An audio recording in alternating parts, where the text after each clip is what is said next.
নমস্কার বন্ধুরা, মিঠুর হেসেলে আমার সমস্ত বন্ধুদের স্বাগত জানাই। আজ দেখাবো নিরামিষের দিনে সুন্দর একটা টক রেসিপি। এর মধ্যে আমি অল্প চিনিও দেব, তবে টকটা একটু বেশি লাগবে। আজ দেখাবো দই বেগুন। তাহলে চলুন আপনারা দেখে নিন আমার এই রেসিপিটা আপনাদের কেমন লাগে। যদি ভালো লাগে অবশ্যই লাইক, শেয়ার এবং কমেন্টস করে আর সাবস্ক্রাইব করে আমার পাশে থাকার চেষ্টা করবেন। তাহলে চলুন দেখে নিই কীভাবে তৈরি করি। এই দই বেগুনের জন্য আমি কিছু বেগুন কেটে নিয়েছি। দেখুন, বেগুনগুলো ভেতর থেকে অল্প করে চিড়ে দিয়েছি, না হলে নুন হলুদ ভালোভাবে ঢুকবে না। সেই জন্য সব বেগুনগুলোকেই ভেতর থেকে আমি অল্প করে চিড়ে দিয়েছি। এরপরে এই বেগুনের মধ্যে আমি প্রথমে হলুদ দিয়ে দিলাম, কাশ্মীরি লঙ্কার গুঁড়ো দিয়ে দিলাম, কিন্তু নুনটা একটু পরে দেবো। কেন? না হলে বেগুন থেকে যেই বেগুনগুলো ভাজা বসাবো বেগুন থেকে জল বেরিয়েতে থাকবে। সেই জন্য নুনটা একটু পরে দেবো। নুনটা আমি এখন দেবো না। প্রত্যেকটা বেগুনই ভালোভাবে করে হলুদ আর কাশ্মীরি লঙ্কার গুঁড়ো দিয়ে মেখে নিচ্ছি। দেখুন, প্রত্যেকটা বেগুনই সুন্দরভাবে মেখে নিচ্ছি।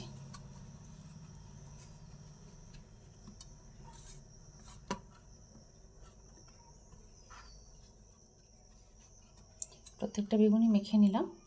এরপর আমি এগুলোকে ভেজে নেব। প্রথমে কড়াইতে দিয়ে বেগুনগুলোকে ভেজে নিচ্ছি।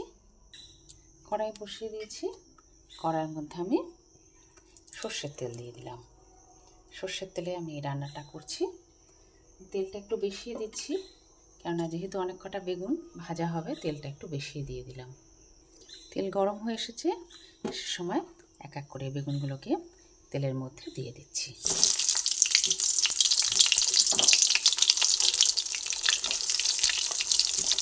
বেগুনগুলোকে তেলের মধ্যে দিয়ে ভেজে নিচ্ছি।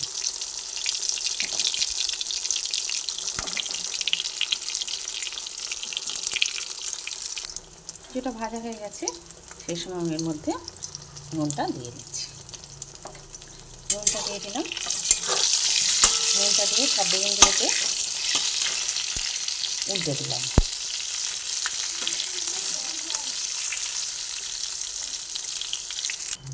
দুটো দিকে ভাজা হয়ে গেছে।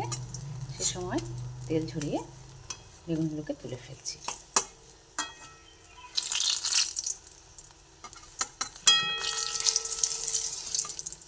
তেল ঝরিয়ে নিলাম। বাদ বাকি বেগুনগুলোকে আবার এই তেলের মধ্যে দিয়ে দিচ্ছি।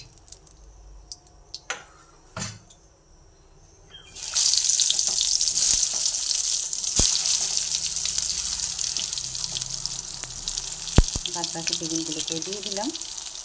এরপরে এই বেগুনগুলোর ভেতরেও আবার কিছুটা নুন দিয়ে দিলাম। নুন আবার একটু মাখিয়ে নিয়ে আবার বেগুনগুলোকে ভেজে নিচ্ছি। বেগুনগুলো ভাজা হচ্ছে, সে সময় আমি একটা পাত্র নিয়ে নিয়েছি। এবার এই পাত্রের মধ্যে আমি কিছুটা টক দই দিয়ে দিচ্ছি।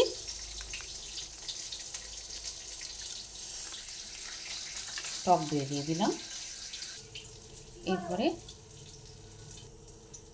টক দইয়ের মধ্যে হলুদ গুঁড়ো দিলাম, লঙ্কার গুঁড়ো দিলাম, অল্প পরিমাণে নুন দিয়ে দিলাম, আর এর মধ্যে অল্প চিনিও দিয়ে দেবো। সব দিয়ে এটা ভালোভাবে একবার ফেটিয়ে নিচ্ছি।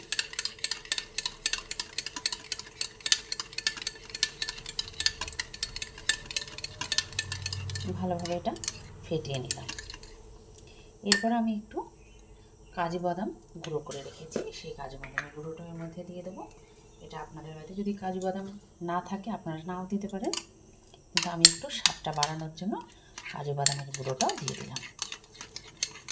এরপরে ভালোভাবে মিশিয়ে দিলাম। এর মধ্যে অল্প পরিমাণে জল দেবো,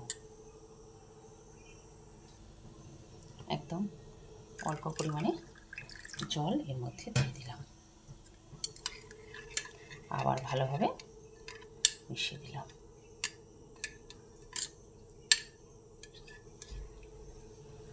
রেডি হয়ে গেল।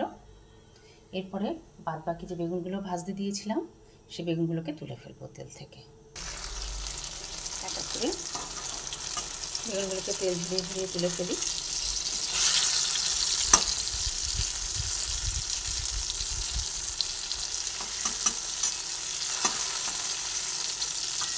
আর বেগুনগুলোকে এর মধ্যে থেকে তুলে ফেললাম।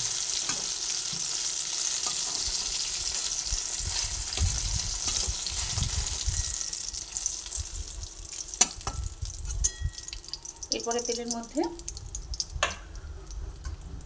যে দইটা রেডি করে রেখেছি সেই দইটা দিয়ে দেবো। প্রথমে এর মধ্যে ফোড়নের জন্য অল্প সাদা জিরে দিয়ে দিলাম। জিরেটা ভাজা হচ্ছে, অল্প ভাজা হয়ে যাবে। তারপরে এর মধ্যে যে দইটা রেডি করলাম সেই দইটা এর মধ্যে ঢেলে দেবো। জিরেটা অল্প ভাজা হয়ে গেছে, এবার এক এক করে আমি এই দইটা এর মধ্যে ঢেলে দিচ্ছি।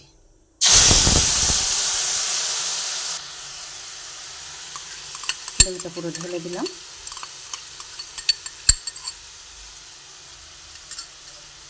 এরপরের মধ্যে একটু জলও দেবো। ভালোভাবে নাড়াচাড়া করে নিচ্ছি। ভালোভাবে নাড়াচাড়া করে নিয়ে এরপরে এর মধ্যে আমি পরিমাণ মতো জল দিয়ে দেবো। এরপরে এর মধ্যে জল দিয়ে দিলাম। জল দেওয়ার পর আবার ভালোভাবে একটু নাড়াচাড়া করে দিচ্ছি।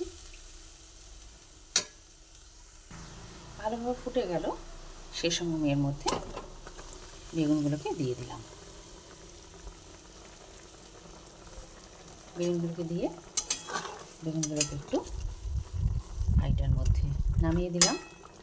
অবস্থায় একটু ফুটবে, তারপর আমি এটা নামিয়ে ফেলব।